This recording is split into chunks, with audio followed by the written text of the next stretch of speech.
नमस्कार, मैं हूं अंशिका और आप देख रहे हैं कार्यक्रम राम नारायण राम। राम नारायण राम कार्यक्रम में आज हम बात करेंगे समाज को दिशा देने वाले गुरुओं की, साधु संतों की, साधु संत समाज की। किस तरह से गुरुओं का हमारे जीवन में महत्व होना चाहिए और हम चाहते तो हैं हमें गुरु मिल जाएं, लेकिन क्या हमारी खोज सही होती है?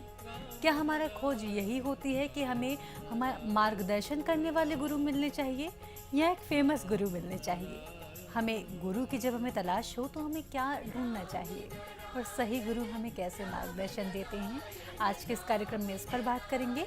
साथ ही साथ ये भी जानेंगे कि राम नारायण राम रामचरितमानस से कैसे मिलते जुलते हैं। क्या दोनों के सिद्धांत में कुछ फर्क है या कुछ जोड़ भी है? आज यही जानेंगे। हमारे इस खास कार्यक्रम में हमारे प्रेसिडेंट संतान दल के उपस्थित हैं शंकर सरकार जी, और हमारे बहुत खास मेहमान उपस्थित हैं नरेश चंद्र शर्मा जी जयपुर से। आइए उनका स्वागत करते हैं, कार्यक्रम की शुरुआत करते हैं। नमस्कार सर, बहुत स्वागत है आप दोनों का। सर, आज का जो कार्यक्रम है, थोड़ा जो विषय है थोड़ा ऐसा है कि बहुत क्लियरिटी इसके बारे में नहीं होती लोगों को। बड़ी मन में संकोच रहता है, बड़ी शंकाएं रहती हैं कि गुरु की जब बात आती है तो गुरु कैसे ढूंढें और गुरु का महत्व क्या होना चाहिए, साधु संतों को क्या महत्व हमें देना चाहिए, इसके बारे में थोड़ा बताइए। अनुष्का जी, ये आपका टॉपिक आज समाज में ज्वलंत टॉपिक है जी। इस गुरु शब्द को लेकर के, और गुरु का तो होना बहुत ज़रूरी है। मैं पहले चालू यहाँ से करता हूँ। साधु, सन्यासी और गुरु तीनों की छोटी छोटी व्याख्या करता हूँ, देन मैं लंबे टॉपिक पे आऊँगा। ठीक है। साधु क्या समाज के लिए आवश्यक है? मेरा कहना यह समाज के लिए आवश्यक है। साधुवाद अच्छी परिवार में रहते हुए समाज को अच्छी दिशा निर्देश देना, अच्छी तरह बोलना, अच्छी तरह सिखाना, लड़ाई झगड़ा, समाज में जो भी कुछ अच्छा काम कर सकता है, आप अपने चलन भाषा में आता है साधुवाद, अभिवादन साधुवाद से करते हैं। तो साधु वो है कि जो कि बैलेंस बना के रखता है, समाज को विवेकशील बना के रखता है, जगा के रखता है, कुछ लेता देता नहीं है, पर वो समाज को व्यवस्थित करने की कोशिश करता है, समाज में बैलेंस करने की कोशिश करता है, छोटे बड़े का भेदभाव, जाति का भेदभाव मिटाने की कोशिश करता है। ये तो हो गया साधुवाद। अब आता है सन्यासी। सन्यासी कौन है? सन्यासी वो है जिसने अपने, मैं किसी पर्टिकुलर आदमी का नाम कोड नहीं करना चाहूँगा, जिसने अपने घर बार को छोड़ दिया है, परिवार में नहीं रहता, लेकिन समाज के हित में वो काम कर रहा है। क्योंकि आज के समय में काफ़ी लोग इस लाइन में जुड़े हैं, घर बार छोड़ दिया है, समाज और राष्ट्र के हित में जो काम कर रहे हैं वो सन्यासी की श्रेणी में आते हैं। उनको पीले कपड़े पहन करके, तिलक लगा करके दिखावा करने की आवश्यकता नहीं है। वो सन्यासी हैं, वो समाज को उठा रहे हैं, राष्ट्र को निर्माण कर रहे हैं। फिर आता है गुरु। गुरु का काम होता है कि ज्ञान देना। गुरु तो ऐसे कृष्ण भगवान थे, वो तो विश्व गुरु थे, फिर भी उन्होंने गुरु बनाया अपना। हर देवी देवता जो भी जन्म लिया सबने गुरु बनाया है। वो गुरु एक नहीं होता है, अनगने गुरु एक नहीं होता है। आज तो लोग यही समझते हैं कि एक गुरु बना लीजिए कोई। एक गुरु नहीं होता है। गुरु आपकी बेटी भी हो सकती है, आपकी बीवी भी हो सकती है, आपकी माँ भी हो सकती है, आपका अध्यापक गुरु हो सकता है। गुरु का शाब्दिक अर्थ क्या? गुरु, जो अंधकार से उजाले में लेकर आता है। गुरु समाज में ईंट से, गुरु बताता है कि कैसे ईंट से ईंट जोड़ के मकान बनाया जाता है। आज एक डॉक्टर पढ़ाई पढ़ के आता है, वो बीमारी का इलाज कैसे करता है, गुरु ने सिखाया ना उसको। एक इंजीनियर आज पढ़ाई पढ़ के आता है, कैसे राष्ट्र का निर्माण करता है, ये सब गुरु की देन है। भाई एक जानवर है, इंसान तो क्या है, बच्चा पैदा होता है, नॉलेज कौन देता है? जो ज्ञान देता है वो गुरु है उसका। जो ज्ञान देता है वो उसका गुरु है। तो गुरु एक नहीं होता है। अपन बोलचाल की भाषा में कहते हैं वाह गुरु वाह, इसका मतलब उसने अच्छी बात की, जो आपको अपील करी, आपको हित हुआ। बिल्कुल। तो किसी एक को गुरु पकड़ के लूम जाना है ना, ये देश काल परिस्थिति इसको अलाउ नहीं करती। जैसा देश है, समय काल है, अपने आप को एडजस्ट करना चाहिए। गुरु का तो बहुत बड़ा रोल है, अगर उसको मानते हैं हम तो जो जो हमें मार्गदर्शन देता है हमारे हित के लिए, राष्ट्र के हित के लिए, उसको गुरु बनाना बहुत ज़रूरी है। अब आपने गुरु का देखो बहुत बड़ी व्याख्या में तो शॉर्ट में चल रहा हूँ समझाने के हिसाब से। अब आपने कहा कि भाई रामचरितमानस से क्या लिंक है? आज घर घर में उत्तर भारत में विशेष करके घर घर में रामायण का पाठ डेली होता है, पंडित जी कराते हैं, लोग पढ़ते हैं, लेकिन फ्लो में पढ़ा और निकल गया, पाठ हो गया, बंद किया, माथा हाथ लग गया। अरे भाई इसमें है क्या? पूछो, क्वेश्चन करो तो बताएंगे कुछ नहीं। जब रामचंद्र जी से पैदा हुए थे, बालकाल से लेकर के, और ये वहाँ गए और लास्ट में सीता जी का ही हो गया, ये रामायण हो गया। अरे भाई नहीं, बालकांड में 90 अध्याय में साफ दिया है, लिखा है, बन्नो नाम राम रघुबर का, हेतु किसान भान हिम कर का। तुलसीदास बाबा कहता है, मैं उस राम के नाम की वंदना करता हूँ जो सूरज, चंद्रमा और पृथ्वी, वायु, अग्नि का बीज है, मैं उसकी वंदना करता हूँ। तो ये क्या हुआ? राम क्या करता है? राम पांचों वायु तत्वों की तो आराधना कर रहा है ना। बिल्कुल, वही हमें सिखा रहे हैं। वही बाबा ने बताया गया है, तुलसीदास बाबा ने बताया है कि मैं उस राम के नाम की वंदना करता हूँ जो कि सूरज, चंद्रमा, पृथ्वी का हेतु, बीज या कारण है, मैं उसकी वंदना कर रहा हूँ। रोम रोम में जो रमा हुआ है। तो ये रामचरितमानस को ऐसा नहीं है, वो तो एक करैक्टर है। आज अपन कोई पिक्चर करते हैं तो करैक्टर डालते हैं ना, करैक्टर के डालते हैं, तो राम को करैक्टर बनाया गया है। एक पत्नी थी उनके, उन्होंने जातिवाद में कभी विश्वास नहीं किया, नीची जाति को अपना लाया। आप देखिए आज राम किसके बल पे जीते? उन्होंने छोटी छोटी जातियों को मिलाया। कभी जाति वो चाहते तो इतने राजाओं को बुला लेते, वो तो नहीं। तो राम तो एक करैक्टर है हमारा इसका रामचरितमानस में। लेकिन थीम क्या है? थीम क्या है? उसके पीछे थीम यही है कि हम राम की पूजा करते हैं, राम को मानते हैं, लेकिन राम के आदर्शों को नहीं मानते। जो राम के आदर्श थे, अगर हम राम के सच्चे भक्त हैं तो हमको राम के आदर्श मानने चाहिए, पिता की आज्ञा माननी चाहिए, माता की आज्ञा माननी चाहिए, देश राज के हित में अपना जो था राम ने त्याग देना चाहिए। राम करैक्टर इतना बड़ा है कि इसके बारे में व्याख्या करना संभव नहीं है जी।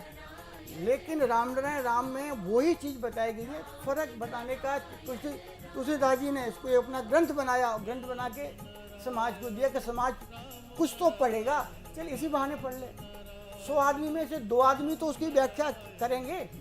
जो मैं बता रहा हूँ कि 2 लाइनें केवल, बंदो नाम राम और रघुबर का, मैं उस रघुनाथ के नाम की वंदना करता हूँ, हेतु किसान भान हिम कर का, जो कि सूरज चंद्रमा पृथ्वी का हेतु या कारण है। तो ये राम और ये हटके नहीं, ये चीज़ एक ही है, व्याख्या करने का तरीका। अगर हम इसको पहचान लें कि सारे गुरु भी एक हैं, सब कुछ एक है और सब यही व्याख्या करना चाहते हैं, तो हमें अलग अलग गुरु बनाने की, आज जो गुरु परंपरा चल रही है, आज गुरुओं में खुद में हो रहा है। मेरे 1 लाख चेले हैं, मेरे 10,000 चेले हैं। अरे भाई, चेला गुरु नहीं ढूंढता है, एक्चुअल में गुरु को चेला ढूंढना पड़ता है कि मेरे चेला बनने के लायक है कि नहीं है।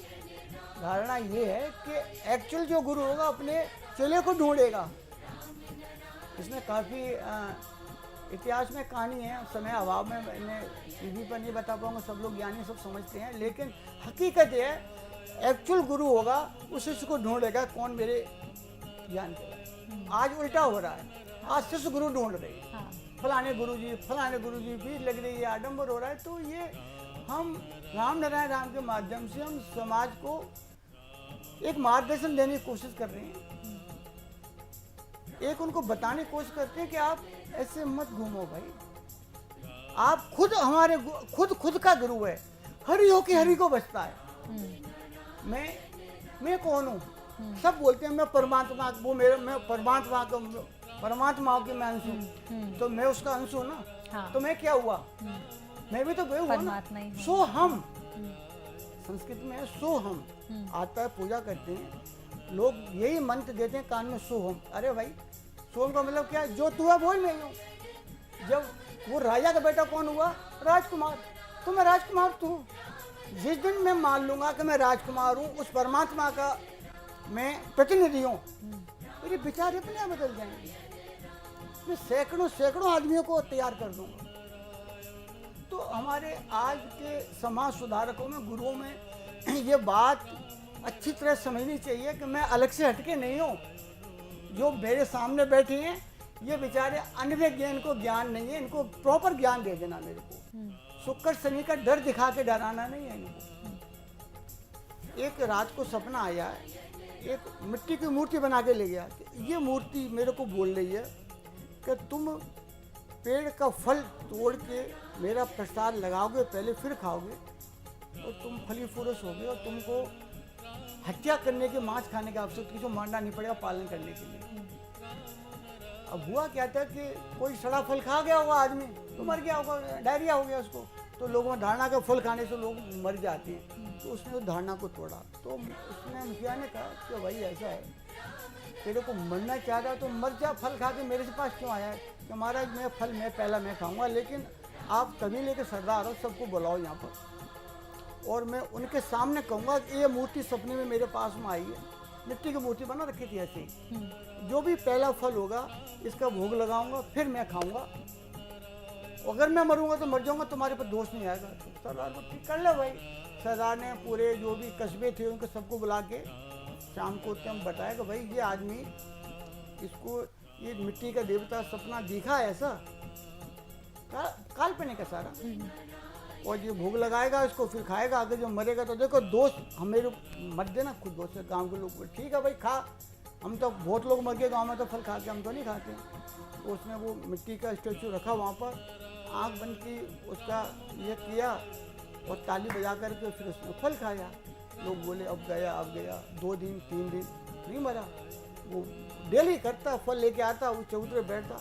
तो लोगों ने छुप के अपने घर में वैसी मूर्ति बनाई और वो भी पूजा करके खाने लगे। तो धीरे धीरे क्या हुआ, जो जानवरों का हत्या हो रही वो बंद हो गया, वो फल खाने चालू हो गया। और होते होते ये गांव शहर तक, शहर में धन होता है, पैसा होता है, फल शहर तक जाने लगे, फलों का व्यापार होने लगा, वनस्पति बढ़ने लगी। तो ये मंदिर तो एक ऋषि मुनियों ने समाज को इकट्ठा करने के लिए बनाया कि जहाँ लोग दुख सुख शेयर कर सकें। हमने क्या किया उसको तो भूल गए। हम तो उस मंदिर की जो प्रतिमा है उसमें लगे चढ़ावा दिया, भगवान मेरे ये काम हो जावे मैं तेरा ये कर दूंगा। यानी भगवान को भी नहीं छोड़ा, वहाँ भी सौदेबाजी चालू हो गई। हमारा जो आश्रम है जयपुर में, जिसका जी मैं बताऊं, भाई क्षमा करना मेरे को, संत समाज में गलत बोल रहा हूँ मैं, तो जो भी है मेरे को माफ़ करें, पर मेरे विचार व्यक्त कर रहा हूँ, मैं नहीं कह रहा हूँ कैसा करें। जो हमारे ऋषि भैया हैं, हमने वहाँ लिखा रखा है कि इस मंदिर में ईश्वर के नाम पर रुपया पैसा चढ़ाना वर्जित है, क्योंकि वो तो दाता है, हम भिखारी। हम क्या करते हैं, मंदिर में गए, पर्स निकाला, नोट निकाला, दिया, हाथ जोड़, क्या वो भिखारी जो हम उसको नोट चढ़ा के आ रही हैं? भिखारी कटोरे के बैठता कि भिखारी हम उसको दे के आ रही हैं। बड़े बड़े मंदिर में जाओ, मंदिर के सामने ही दान पाठ चढ़ाओ भाई, ठीक है, वो चढ़ावा मंदिर के आश्रम के लिए खर्चा चलाने, उसको दूर रखो ना, उसमें लिखो कि मंदिर की सहायता हेतु दान करें, लिखें उसमें। लेकिन जो स्टेचू है भगवान का, उसकी छाती पर रखा हुआ है भिखारी का कोट कटोरा के दानों। इसका जी मैं काफ़ी लोगों के खिलाफ हूँ और मेरे को इसका कतई भय नहीं है। मैं जो बोल रहा हूँ मेरे मन से बोल रहा हूँ। ये जो प्रथा है चढ़ावा चढ़ने की, जिस प्रतिमा को आप अपने देवी मान रहे हो, देवता मान रहे हो, उससे आप सौदा कर रहे हो चढ़ा करके। तो ये कुछ एक समाज में कुरीतियाँ हैं, अगर ठीक हो जाए तो मैं समझता हूँ कि लोग, आज की जो पढ़ी लिखी जनरेशन है, इसको स्वीकार करेगी। और जो मेरे साथ में एक नहीं हजारों मेरे साथ लोग हैं और वो इसको एप्रिशिएट करते हैं, उन्होंने चढ़ाना बंद कर दिया। बिल्कुल मंदिर जाते हैं, भाई कौन है यहाँ का संभालने वाला व्यवस्था पर, उसको 25 दिए पैसे कटा के आते हैं मंदिर की व्यवस्था के लिए। पुजारी का परिवार पलेगा उसके खाने का, मूर्ति को नहीं चाहिए पैसे। हो क्या रहा है कि मूर्ति के नाम पर चढ़ावा लेके हम ले रहे हैं, वो गलत है। तो ये छोटी छोटी चीज़ें हैं जो कि इससे समाज में सुधार आएगा, एकीकरण होगा और जो भ्रांतियाँ फैल रही हैं वो हटे। बहुत सुंदर आपका ये प्रयास है और बहुत एक अलग ढंग से आपने इसको बताया। बिल्कुल आपने सही कहा कि इस तरह से चीज़ें होनी चाहिए। हमारा एक जो कॉन्सेप्ट है ना, जो हमारे दिमाग में कॉन्सेप्ट बना दिया गया है, वो इस तरह से चेंज होना चाहिए। बिल्कुल मंदिर जो बड़े बड़े तैयार हुए हैं उनकी देखरेख के लिए, उनके मेंटेनेंस के लिए रुपए की ज़रूरत पड़ती है, लेकिन वो सेपरेट होना चाहिए। हमें मूर्ति के नाम पर या भगवान के नाम पर जो हमारे दाता हैं, हमें सब कुछ उन्हीं की देन से मिला है और उनके उससे हमें नहीं मांगना चाहिए। प्रेसिडेंट, इस पर आप क्या ऐड करना चाहेंगे? आप बड़े देर से बड़े शांत बैठे मुस्कुरा रहे हैं, आपसे भी कुछ जानना चाहेंगे। हमको खुशी है, शर्मा जी 12 साल से हमारे साथ जुड़ चुकी है, रामनारायण को प्रचार कर रहा है, इतना ज्ञान मिल गया और गांव-गांव में जाता है। अब पॉकेट का पैसा से रिटायरमेंट हो गया तो भी प्रचार करता है, पैसा डाल के खर्चा करता है, दिल से खर्चा करता है और खुद करता है। हमको कोई सपोर्ट मदद करना नहीं पड़ता है। सबसे बड़ा है ये भगवान लोग को धरती का आदमी भिखारी बना दिया, शरणार्थ बना दिया।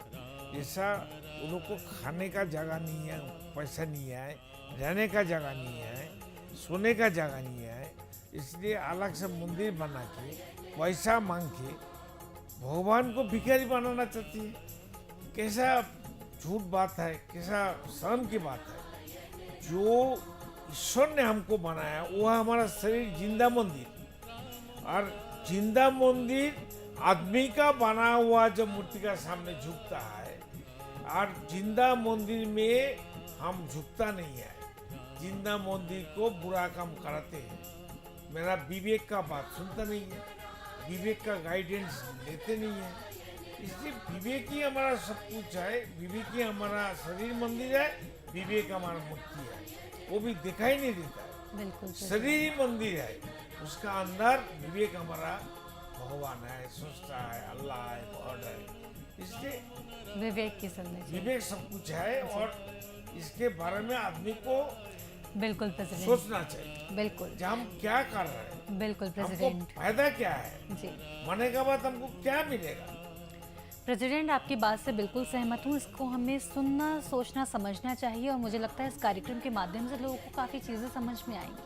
और इसी के साथ वक्त हो चला है इस कार्यक्रम को यहीं विराम लगाने का। तो आप दोनों का बहुत धन्यवाद, आप यहाँ आए, अपना कीमती समय दिया, बहुत धन्यवाद।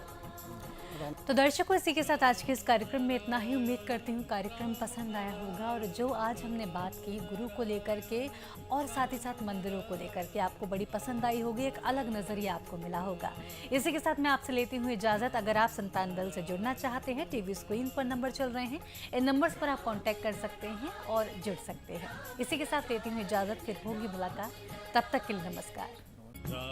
आप देख रहे हैं हमारा खास कार्यक्रम राम नारायण राम शंकर सरकार जी के साथ राम नारायण रामशाह। यह एक महाध्वनि और बीज मंत्र है। यह सभी समस्या का संपूर्ण समाधान है। आप लोग इन्हें अपना के देखिए, मन और दिल में क्या प्राप्त हो रहा है। इस कार्यक्रम का विशेष उद्देश्य इसका प्रचार और प्रसार के साथ ही प्रत्येक मनुष्य की मुक्ति का मार्गदर्शन है और यह आपकी दिल की बात है। इस मार्ग पर पुण्य और मुक्ति निश्चित है।